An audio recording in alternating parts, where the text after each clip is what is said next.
So just as you saw, written at the end of the screen, written on the screen at the end of the video, the solution to the food insecurity problem begins with dialogue. That's what we're here to have. Joining us to talk about how we can combat food insecurity and improve access to food and water sustainably are my esteemed panelists.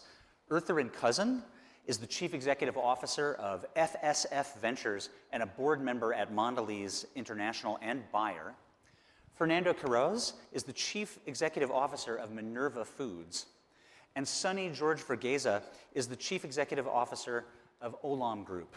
Thank you all so much for being here. I know you've traveled far.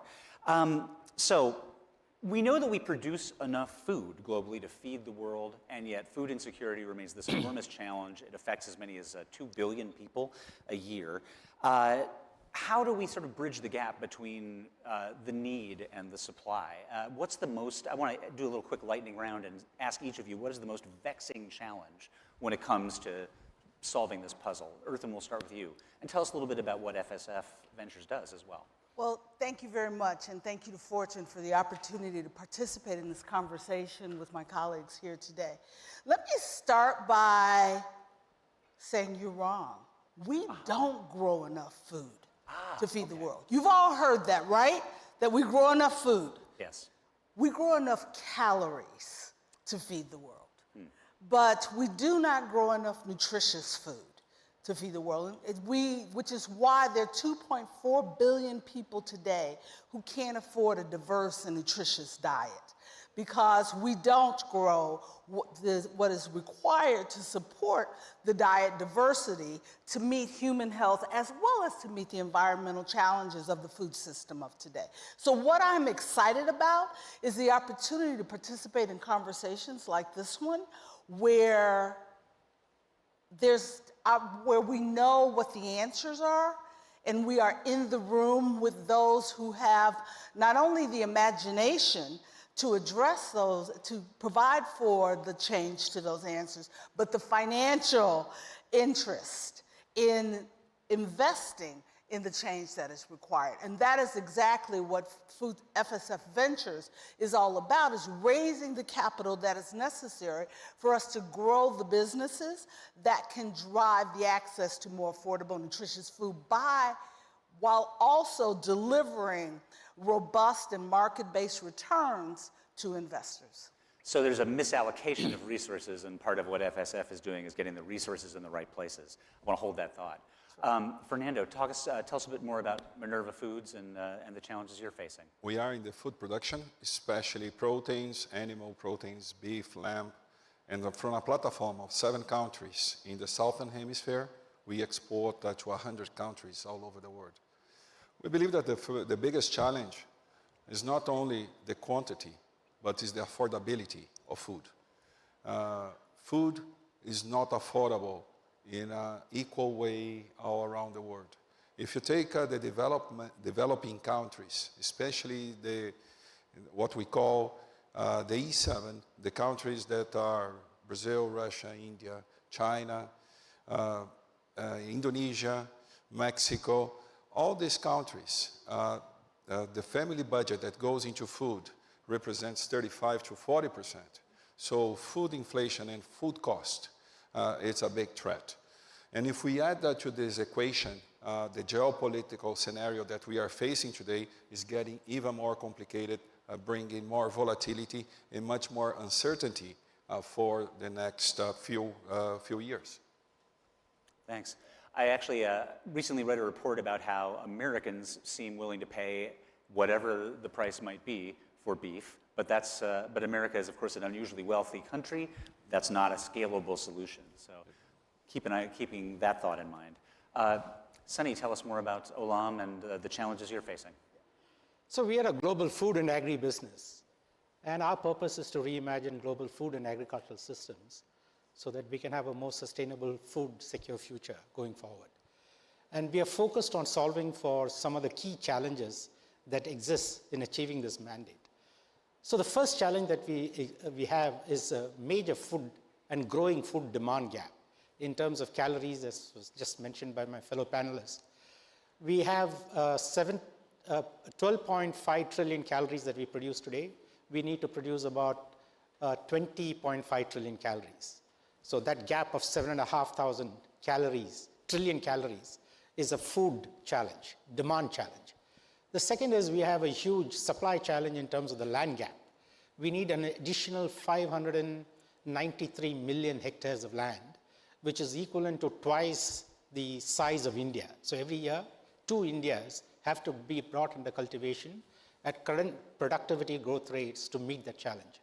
Thirdly, we have a huge GHG mitigation gap, which is compounding the problems that we are facing. And we cannot afford to have more than 4 gigatons of greenhouse gas emissions from agriculture by 2050. As against that, the forecast is we will be at the current levels of productivity about 15 gigatons of greenhouse gas emissions. And that is if you want to get to 2 degrees centigrade. If you want to get to 1.5 degrees centigrade, we will have to put under cultivation another 87 million hectares of land to achieve that 1.5 degrees goal. We have a nature biodiversity challenge. We have almost 28,000 species which are very important for agriculture that are going extinct. So that is another major gap. We have a water gap. This is about food security and water security. We have a huge water gap. We consume about 4,170 liters of water per person per day. Out of that, 3,800 liters of water is required to produce the food. We only need 50 liters of water for our consumption, 320,000 liters for industrial use, but 3,800 liters of water is there. And we have, we have compounded our problem by wasting more than a third of the food that we produce. 34% of the food that we produce is wasted. So how do we reduce food loss and waste to also solve for this equation? And finally, we have an innovation gap, which means we need about $4.5 trillion of investment in finding the next breakthroughs to find a sustainable food future, which we are not at this point in time making that investment. And lastly, there's a livelihood gap. 550 million smallholder farmers, 55% of them are below the poverty line, 90% of them are below the living income.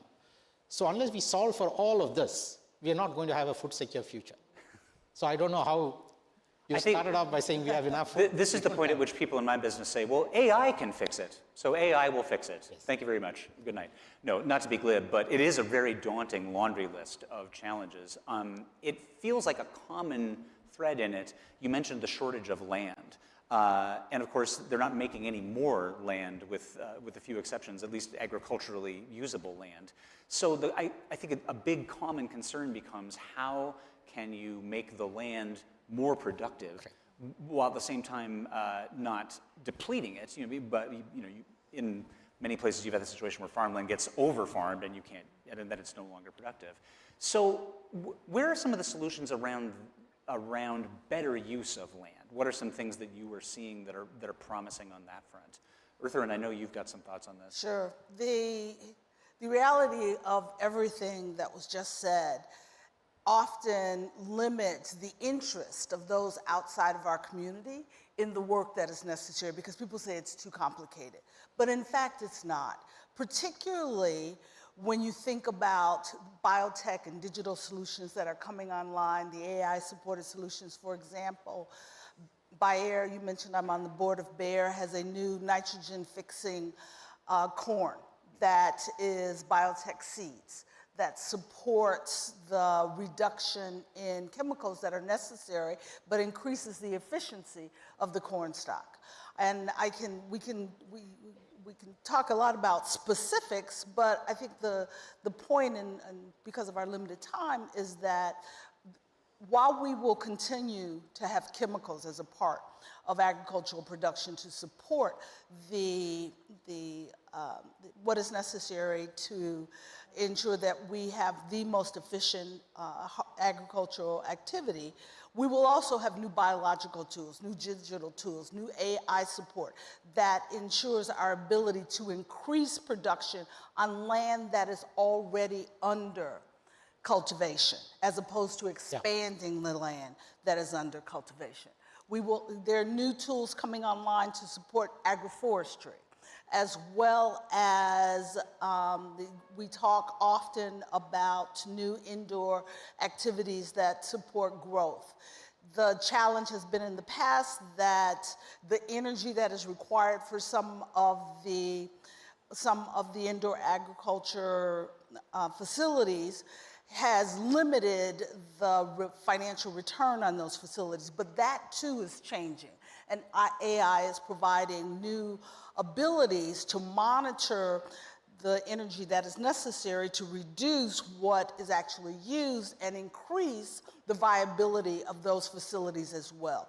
We will require a diversity of solutions that we do not have the luxury of implementing on a piecemeal basis. We have the responsibility of identifying the investment capital that is necessary to support the multi-sectoral investments that are required from farm to consumer that will change the food system in a way to make it more productive and make that food more affordable and available. So there's a connection between the sort of the precision of the science and the productivity of the land and the health of the land in a sense. Yeah, that's interesting. I know that in animal protein, the concern over the amount of land and soil and resources per calorie is always a concern for those who are sustainability minded. How is that playing out in Brazil? How's that playing out for Minerva? What are some solutions you're finding? I think Brazil, one of the main vocations of the country is to produce the agricultural products, both raw material for food, for biofuel.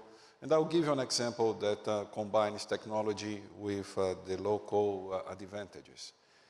We have a growing industry to produce ethanol out of corn. The DDG, that is the byproduct of the methanol, of the ethanol, is given to the cattle to feed the cattle. The tallow, that is the fat of the cattle, is the leftover.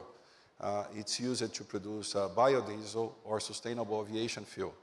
So in a piece of land where you are producing corn or soybean, and you have the integration with cattle, you have a whole chain that you produce renewable fuel and affordable food.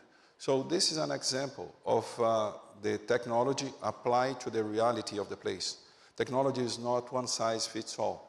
You have to be very conscious of the advantages that each area, the conditions that each area has. Brazil has 3 crops per year. We don't have a winter. So we are able to cultivate 3 times a year different crops. And this integration makes it much more efficient. The carbon credits that are generated really adds value for that. And this transforms the products once again into a more affordable products in the whole chain. So Brazil is, I believe, by far a net exporter of food, producing, because of those 3 crops, producing more than it needs. And at the same time, as Sunny pointed out, there are the greenhouse gas challenges of transporting food from where it is to where it's needed. Sunny, I'd love to hear your perspective on some of the supply chain challenges right now, both in terms of being able to ship things sustainably, but also in terms of the way that geopolitics is disrupting trade flows right now. Yeah, as if these challenges that we have all identified on the panel was not significant enough. We have gone and shot ourselves in the feet by having trade policies that are further distorting global trade, which is creating significant amount of inefficiencies. So we know that there's a standoff now between China and the US on the export of soybean to China. At one point in time, US accounted for 70% of China's soybean imports. It imports about 110 million tons. As against that, it has not imported a kilo this year, and is unlikely, unless of course there is an agreement in the near future for US to resume shipments of soybean to. And China is diversified. Most of its soybean comes today from Brazil, even from Argentina and other locations. It is not dependent anymore on American soybeans to meet its growing requirements of protein. So that's one example. There are many such distortions. It's not just the US, and it's not just the US trade policies. So India was a single-digit share of global rice trade flows. In the last couple of years, it has changed. And India last year ended up being 40% of world trade flows of rice. And India then suddenly banned the export of some grades of rice as they perceived a shortage of those qualities of rice. And rice prices shot up through the roof. This year, India has reversed that policy and decided to again allow exports. Rice prices have crashed. So farmers in different producing countries are going to face the consequences of this capriciousness in policy because of the uncertainty surrounding it. Nobody is able to plan and invest on that basis. So there is a serious impact on how to reconfigure supply chains. And unlike production and manufacturing, where it is possible to go from country A to country B by some act of providence, it is only certain countries that can produce certain crops. Right. Not all the crops that we need can be produced in all countries. So almonds, the world's most expensive producer is the US, but it accounts for 84% of world's almond production because you need a certain set of microclimatic and agroclimatic conditions. You need bees. Bees will not fly all through the day. They will fly only for a couple of hours in the day. I can't give them overtime and encourage them to fly more. It can't fly if the wind speeds are about 25 kilometers an hour. If the temperatures are below 0 degrees centigrade, there will be no flights of bees. And therefore, it can only grow in California. So irrespective of where we want it to grow or how we want to diversify those supply chains, it is just incumbent that many of these agricultural commodities can only be grown in certain regions. And if they are going to be blocked from free trade or access through tariff and non-tariff barriers, we are shooting ourselves in the feet. Given how fragmented all of these markets are, I found myself thinking, does the global agriculture industry sort of need an OPEC? Does it need some kind of coordinating body that sort of helps balance out imbalances in supply? Yeah. But that's a lot to ask, especially in the current global conditions. So that makes it seem as though the solutions become somewhat more local and somewhat more driven by the private sector and more driven by, hopefully, technological advances. In the time we got left, I'd love to hear from each of you about sort of one technological advance that you're particularly excited about that's affecting your work. Sunny, let's start with you. I think the number of the issue is how do you increase productivity per unit of resource employed, per unit of land, per unit of water, per unit of carbon, per unit of biodiversity. How do you, as was just mentioned by a fellow panelist, that it's not possible to solve for this problem by finding more water. There is so much of water, that's it. Or finding more land, there's so much of land without destroying the planet. If you want, without destroying the planet, there's only so much of land. So our challenge is how do we find productivity breakthroughs that for the same unit of animal, same unit of land, same unit of carbon, same unit of everything, fertilizer. There's no way we can keep on growing fertilizer usage. The forms of fertilizer with which we cultivate, etc., has to change to balance this equation out and to solve for all of these constraints. So one specific example I can give is in carbon and how we have to be more carbon efficient. To do a carbon assessment of any supply chain, doing a life cycle analysis approach, a bottoms-up approach, it takes 9 months for a single supply chain. I run 1,800 supply chains globally. For one supply chain, life cycle analysis, bottoms-up approach takes me 9 months and takes me 20 to 25,000 pounds for one supply chain's assessment. So imagine doing it for 1,800, how complex and difficult it is.